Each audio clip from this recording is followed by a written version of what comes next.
आज की ये कहानी है एक ऐसी लड़की की जिसने जीवन में दो बिल्कुल अलग अलग निशाने साधे। एक खेल के मैदान में तो दूसरा राजनीति के क्षेत्र में। और कमाल की बात तो ये रही कि दोनों में ही इस लड़की ने गोल्ड मेडल हासिल किया। बिहार के जमुई की ये लड़की हैं श्रेयसी सिंह। पहले बंदूक से निशाना साधती थीं, अब बिहार की राजनीति में अपने फैसलों से निशाना लगाती नजर आएंगी।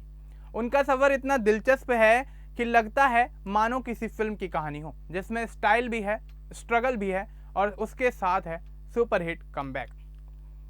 नमस्कार, आप देख रहे हैं द न्यूज़ 15 और मैं हूं आपके साथ मनीष कुमार सैनी। आज बात करेंगे बिहार कैबिनेट में शामिल हुई श्रेयसी सिंह के बारे में। 29 अगस्त 1991 को गिद्धौर में जन्मी श्रेयसी सिंह का बचपन किसी आम घर जैसा नहीं था। उनके पिता दिग्विजय सिंह देश के जाने माने नेता और पूर्व केंद्रीय मंत्री रह चुके थे, जबकि मां पुतुल कुमारी भी सांसद रह चुकी हैं। यानी घर के लिहाज से देखा जाए तो राजनीति ऐसे बहा करती थी जैसे चाय में चीनी, हर दिन हर बात में। लेकिन श्रेयसी का मन सिर्फ राजनीति तक सीमित नहीं था। उनमें बचपन से ही कुछ अलग कर गुजरने की चाहत थी, ऐसा कुछ जिससे पहचान उनके नाम से बने, ना कि सिर्फ परिवार से जुड़ी हो। पढ़ाई में उन्होंने कोई लापरवाही नहीं की। वो जानती थीं कि जिंदगी में आगे बढ़ने के लिए दिमाग भी तेज होना चाहिए। इसलिए 2018 में उन्होंने Manav Rachna international institute of research and studies से MBA पूरा किया। MBA ने उनकी सोच को और भी ज़्यादा मजबूत कर दिया कि चाहे खेल हो या राजनीति, हर जगह स्ट्रेटेजी ही जीत दिलाती है।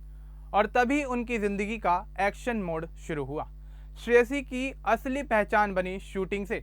जी हाँ, वही शूटिंग जिसमें बंदूक के ट्रिगर पर आपकी उंगली और सामने उड़ती मिट्टी की प्लेट, और उनसे पहले ही उसे तोड़ दिया। उन्होंने डबल ट्रैप शूटिंग में इतनी महारत हासिल की कि अंतर्राष्ट्रीय स्तर पर भारत का नाम रोशन कर दिया। 2014 के कॉमनवेल्थ गेम्स में सिल्वर, फिर उसी साल एशियन गेम्स में टीम ब्रॉन्ज और 2018 के गोल्ड कोस्ट कॉमनवेल्थ गेम्स में गोल्ड, यानी गोल्डन गर्ल का टैग उनसे ही जुड़ा। फिर मिला अर्जुन पुरस्कार और 2024 में पेरिस ओलंपिक में भारत का प्रतिनिधित्व करना तो जैसे उनके करियर का ताज था। शूटिंग ने उन्हें यह सिखाया कि दबाव में शांत रहना, फोकस बनाए रखना और गलतियों से जल्दी सीखना। और मज़ेदार बात देखिए, ये तीनों गुण राजनीति में भी अमूल्य होते हैं। शायद यही वजह रही कि खेल खत्म होने के बाद उन्होंने नया मैदान चुना, और वो मैदान था राजनीति का। उसमें भी वही चमक दिखी। 2020 में उन्होंने बीजेपी ज्वाइन की और पहली बार जमुई विधानसभा सीट से चुनाव लड़ा।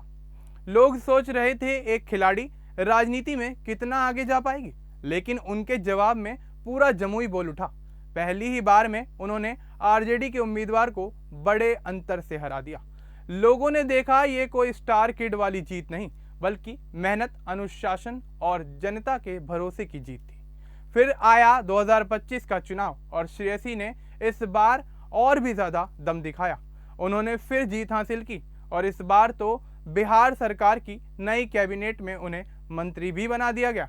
यह पल उनके करियर का एक बड़ा मोड़ था, जहां वो सिर्फ विधायक नहीं रहीं, बल्कि फैसले लेने वाली और नीतियां बनाने वाली टीम का हिस्सा भी बन गई। अब जब जिम्मेदारी बढ़ी तो जनता की उम्मीदें भी बढ़ गईं।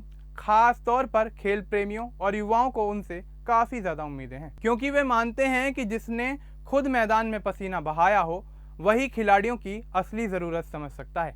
मंत्री बनने के बाद उनके सामने बड़ी चुनौती यह है कि वे बिहार में खेल सुविधाओं को ऊंचे स्तर तक ले जाएं और युवाओं के लिए नए अवसर बनाएं। उनकी आर्थिक स्थिति भी लोगों के सामने है। लगभग 7.6 करोड़ की संपत्ति, करीब 13.3 लाख की देनदारी और 94 लाख सालाना आय। पर श्रेयसी अपनी पहचान पैसों से नहीं बल्कि जीत और काम से बनाना चाहती हैं। इसलिए उनके फोकस में हमेशा जनता और उनकी उम्मीदें ही रहती हैं। अब सवाल यह आता है कि राजनीति ज़्यादा मुश्किल है या फिर खेल। इस पर श्रेयसी खुद एक मज़ेदार लेकिन सच्ची बात कहती हैं। शूटिंग में गलती करो तो अगली बार निशाना ठीक कर सकते हैं, लेकिन राजनीति में गलती करो तो जनता अगली बार मौका नहीं देती। यानी राजनीति में हर कदम सोच समझ कर ही रखना पड़ता है। लेकिन अच्छी बात यह है कि उनकी खेल वाली ट्रेनिंग, धैर्य, फोकस और अनुशासन उन्हें इस कठिन सफर में मजबूत बनाए हुए हैं। आज बिहार में जब युवा नेतृत्व की बात होती है तो श्रेयसी सिंह सबसे आगे नजर आती हैं। वजह साफ है, खेल का अनुभव, राजनीति की समझ, पारिवारिक ज्ञान और खुद की मेहनत ने उन्हें एक ऐसा नेता बनाया है जिससे उम्मीदें जुड़ी हुई हैं। आने वाले समय में अगर चीजें इसी तरह आगे बढ़ती रहीं तो वो बिहार के सबसे प्रेरणादायक नेताओं में गिनी जाएंगी। श्रेयसी सिंह का सफर हमें ये सिखाता है कि जिंदगी में सिर्फ एक हुनर होना काफी नहीं, मेहनत, जुनून और खुद पर भरोसा हो तो आप किसी भी मैदान में बड़ी जीत हासिल कर सकते हैं। चाहे निशानेबाजी की बंदूक हो या फिर राजनीति का मंच, जीत उसी की होती है जो फोकस बनाए रखे और मौका आने का इंतजार ना करे बल्कि खुद नया मौका बना ले। तो दोस्तों, श्रेयसी सिंह का ये सफर आपको कैसा लगा, हमें कमेंट बॉक्स में जरूर बताएं। बाकी इस तरह की और अपडेट्स के लिए हमारे चैनल को सब्सक्राइब करना ना भूलें। धन्यवाद।